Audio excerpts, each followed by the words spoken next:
सुप्रभात विद्यार्थियों, मैं राकेश सिंह आज फिर से आप लोगों के बीच में उपस्थित हुआ हूँ। कक्षा 10 हिंदी पद्य खंड काव्य पाठ 2 गोस्वामी तुलसीदास जी के दोहे को लेकर। उनके ये दोहे धनुष भंग से लिए गए हैं। इसके पहले कि मैं पढ़ाना स्टार्ट करूं, आप लोगों से मैं एक अनुरोध करूंगा कि मेरे इस वीडियो को ज़्यादा से ज़्यादा लाइक करें, सब्सक्राइब करें, मेरे चैनल को शेयर करें ताकि दूसरे लोग भी इसका लाभ उठा सकें, और घंटी के बेल आइकन को प्रेस करें ताकि जब भी मैं नया वीडियो अपलोड करूं तो आप लोगों को इसकी तुरंत सूचना मिल जाए। तो मैं आप लोगों को बताना चाहूँगा कि इसके पहले मैं इसका एक पार्ट अपलोड कर चुका हूँ, जो आपको इसी में लिंक में मिल जाएगा, उसको भी आप देख सकते हैं।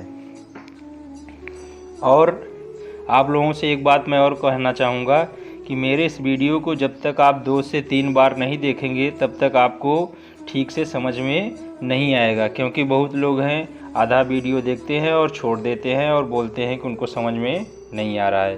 तो 1 से 2 बार वीडियो को देखिए और ध्यान से देखिए। तो चलिए आइए अब शुरू करते हैं, क्योंकि समय का बहुत अभाव रहता है। देखिए पहला दोहा है, सखी सब कौतुक देख निहारे, जेव कहावत हितु हमारे, कोई न बुझाए कहे गुरु पाही, ये बालक अस हठ भल नाही। तो सबसे पहले इसमें देखना है कि कौन से कठिन शब्द हैं। तो कौतुक मतलब तमाशा, और हित मतलब हित की चिंता करने वाले, और गुरु मतलब गुरु, और भली मतलब अच्छा। तो कोई भी जब हम दोहा पढ़ते हैं तो उसमें सबसे पहले शब्दार्थ संदर्भ लिखना होता है। तो संदर्भ मैंने पहले ही बता दिया था कि जब भी कोई एक ही रचयिता होता है तो पहले दोहे में जो संदर्भ प्रयोग किया जाता है वही उनके पूरे दोहे में प्रयोग किया जाता है। प्रसंग हर दोहे के अनुसार बदलता रहता है। तो इसमें देखिए प्रसंग क्या है कि प्रस्तुत पद्य सीता जी की माता राम के लिए चिंता करती हैं, कि प्रस्तुत पद में सीता जी की माता राम के लिए चिंता करती हैं और उनकी सखी द्वारा समझाने का वर्णन किया गया है। इस पद में वो राम जी की चिंता कर रही हैं सीता जी की माता, और उनकी सखी उनको समझा रही है। कैसे देखिए कि हे सखी, ये जो हमारे हित कहलाते हैं, हितैषी कहलाते हैं, वे भी तमाशा देखने वाले हैं। यहाँ देखिए सखी सब कौतुक देख निहारे है। सखी कौतुक मतलब तमाशा, जेव कहावत हितु हमारे, कि जो लोग भी हमारे हितैषी कहलाते हैं वह भी यहाँ पर अर्थात सभा में जहाँ धनुष भंग होने वाला है, धनुष का मंच बना हुआ है, वहाँ पर जितने लोग भी बैठे हैं वो हमारे हितैषी कहे जाते हैं, परंतु वे लोग तमाशा देख रहे हैं। कोई न बुझाए कहे गुर पाही, कोई भी ऐसा यहाँ पर उपस्थित नहीं है जो गुरु, भगवान रामचंद्र जी के गुरु कौन थे उस समय? विश्वामित्र जी। कोई भी उनके गुरु विश्वामित्र जी को समझा नहीं रहा है। ये बालक अस हठ भल नहीं, यहाँ देखिए कि गुरु विश्वामित्र जी को समझा कर नहीं कहता ये राम जी बालक हैं, इनके लिए ऐसा हठ अच्छा नहीं है। जो धनुष रावण और बाण जैसे जगत विजयी वीरों के हिलाए न हिल सका, उसे तोड़ने के लिए मुनि विश्वामित्र जी का राम जी को आज्ञा देना और राम जी का उसे तोड़ने के लिए चल देना रानी को हट जान पड़ा। इसलिए वे कहने लगी कि गुरु विश्वामित्र जी को कोई समझाता भी नहीं। यहाँ देखिए है कि कोई न बुझाए कहे गुरु पाही, ए बालक असे हट भल नहीं, कि कोई भी गुरु विश्वामित्र को समझा नहीं रहा है, और रामचंद्र जी जो एक बालक है वह भी जैसे हट कर लिए हैं, वह भी धनुष भंग करने के लिए चल देते हैं। अगला देखिए कि रावण बाण छुआ नहीं चापा, हारे सकल भूप करी दापा, सो धनुराज कुंवर कर देही, बाल मराल की मंदर लेही। यहाँ देखिए सबसे पहले कठिन जो शब्द हैं, शब्दार्थ हैं चापा, चापा मतलब धनुष, और दापा, दापा मतलब घमंड, कर, कर मतलब हाथ, मराल, मराल मतलब हंस, और मंदर मतलब मंदरांचल पर्वत। यहाँ देखिए, अब इसका भावार्थ समझिए। रावण और बाण, रावण और बाण मतलब बाणासुर। तो नहीं चापा, चापा मतलब धनुष। तो बड़े बड़े वीर जो थे रावण और बाणासुर ने भी धनुष को छुआ तक नहीं, वे भी उस धनुष को छूने से डर रहे थे। हारे सकल भूप करी दापा, और घमंड, और वहाँ पर जितने भी राजा उपस्थित थे, भूप मतलब राजा, वह भी सकल माने सभी राजा जो और सभा में उपस्थित थे उनका भी घमंड चूर हो गया, वह भी सब हार गए। सो धनुराज कुंवर कर देही, वही धनुष, सो माने वही, धनु मतलब धनुष, राजकुंवर राजकुमार कर देही, वह धनुष, कर माने हाथ, राजकुमार एक छोटे से बालक को दिया जा रहा है। बाल मराल की मंदर लेही, मराल मतलब हंस, और मंदर मतलब मंदराचल पर्वत। तो हंस के बच्चे, मराल यहाँ हंस के बच्चे अर्थात छोटे बच्चे क्या कभी मंदरांचल पर्वत उठा सकते हैं। कहने का मतलब कि जिस धनुष को रावण और बाणासुर ने नहीं छुआ, बड़े बड़े राजा घमंड उनके चूर हो गए, वो हार गए, छोड़ दिए, ऐसे धनुष को छोटे से बालक राम को दिया जा रहा है, तो क्या वे उठा पाएंगे। ये शंका किसकी है? सीता जी की माता की शंका है। अगला देखिए कि भूप शयानप सकल सिरानी, सख विधि गति कछु जात न जानी, बोली चतुर सखी मृदुबानी, तेजवंत लघु गनियन रानी। इसमें देखिए कठिन शब्द कौन से हैं कि सिरानी, सिरानी मतलब समाप्त हो जाना, विधि मतलब भाग्य, और तेजवंत, तेजवंत मतलब तेज से युक्त। तो देखिए इसमें तुलसीदास जी क्या समझाना चाहते हैं। तुलसीदास जी के माध्यम से सीता जी की माता कह रही हैं कि भूप शयानप सकल सिरानी।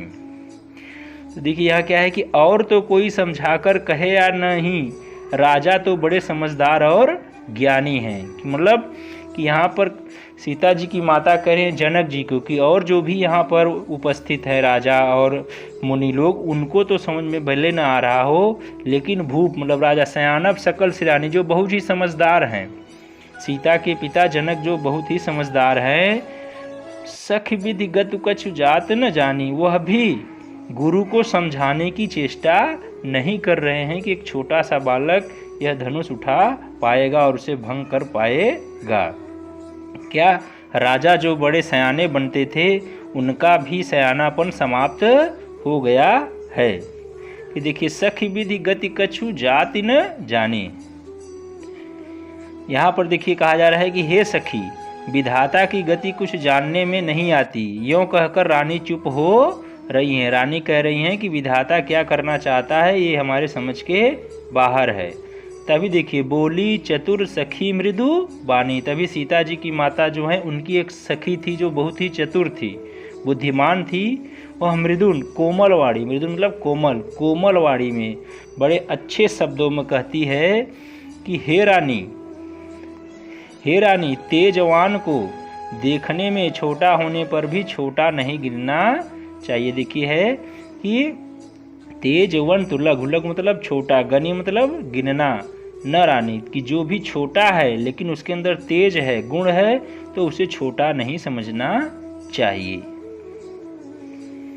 आगे देखिए अगला है कह कुंभज कहु सिंध अपारा, सोसेव सुजसु सकल संसारा, रवि मंडल देखत लघु लाघा, उदय तासु त्रिभुवन तम भागा।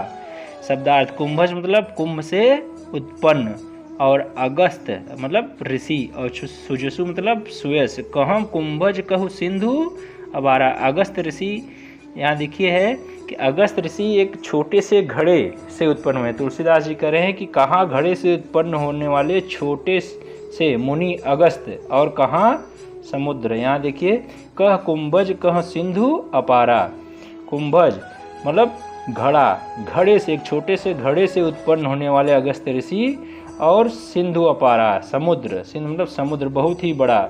सोसेव सोजस सकल संसारा, परंतु उन्होंने अपने यश से, अपने ज्ञान से संपूर्ण संसार अर्थात संपूर्ण समुद्र को सोख लिया, और सोखने के बाद सारा यश उनका पूरे संसार में फैल जाता है। किसका? अगस्त्य ऋषि का। जबकि वो एक छोटे से घड़े में से उत्पन्न होते हैं और सूर्य इतना बड़ा है, लेकिन उन्होंने उस सूर्य को सोख लिया। नीचे देखिए, रवि मंडल देखत लघु लागा। रवि मतलब सूर्य मंडल। सूर्य मंडल, सौर मंडल देखने में छोटा लगता है, परंतु उसके उदय होते ही देखत लघु लागा, छोटा। उदय तासु त्रिभुवन तम धागा। लेकिन उसके उदय से तीनों लोक, त्रिभुवन मतलब तीनों लोकों में, तम मतलब अंधकार, भागा। तीनों लोकों का जो अंधकार है वह दूर हो जाता है। इसमें देखिए काव्य सौंदर्य है कि किसी भी व्यक्ति को छोटा समझकर उसकी योग्यता पर संदेह नहीं करना चाहिए। भाषा, अवधि, शैली, प्रबंध, रस है वात्सल्य और छंद है चौपाई, गुण है प्रसाद, अलंकार है अनुप्रास। अगला देखिए, मंत परम लघु जास बस विधि हर हर सुर सर्व महामत्त गजराज कह बस कर अंकुश खर्ब। यहाँ देखिए कि बस मतलब वशीभूत, विधि मतलब ब्रह्मा, हरि मतलब विष्णु, हर मतलब शंकर और सुर मतलब देवता, अंकुश मतलब अंकुश जो हाथी जिससे कंट्रोल में किया जाता है, और खर मतलब छोटा। यहाँ पर देखिए सीता जी की सखी, सीता जी की माता की जो एक सहेली है, सखी है, वह उनको कैसे समझा रही है। तो देखिए गोस्वामी, देखिए इसमें क्या है, प्रसंग की प्रस्तुत पद्य में मंत्र और अंकुश के द्वारा सभी देवताओं और हाथी को नियंत्रित किए जाने का वर्णन है। तो देखिए गोस्वामी तुलसीदास जी कह रहे हैं कि धनुष भंग के समय जब सीता जी की माता श्री राम को छोटा समझकर धनुष तोड़ने में असमर्थ मानकर अपनी सखी से शंका प्रकट करती हैं, तब उनकी सखी विभिन्न उदाहरणों के द्वारा उनको समझाती हुई कहती है। देखिए क्या कहती है कि मंत्र परम लघु जास बस, कि मंत्र तो बहुत ही छोटा होता है, लघु मतलब छोटा, जास बस बहुत ही छोटा होता है, लेकिन विधि मतलब ब्रह्मा, हरि मतलब विष्णु और हर मतलब शंकर और सुर मतलब देवता, लेकिन इन्हीं छोटे से मंत्रों का जाप करने से ये सारे देवता हमारे बस में रहते हैं। उस मंत्र का जाप करने से, बुलाने से वे तुरंत आ जाते हैं।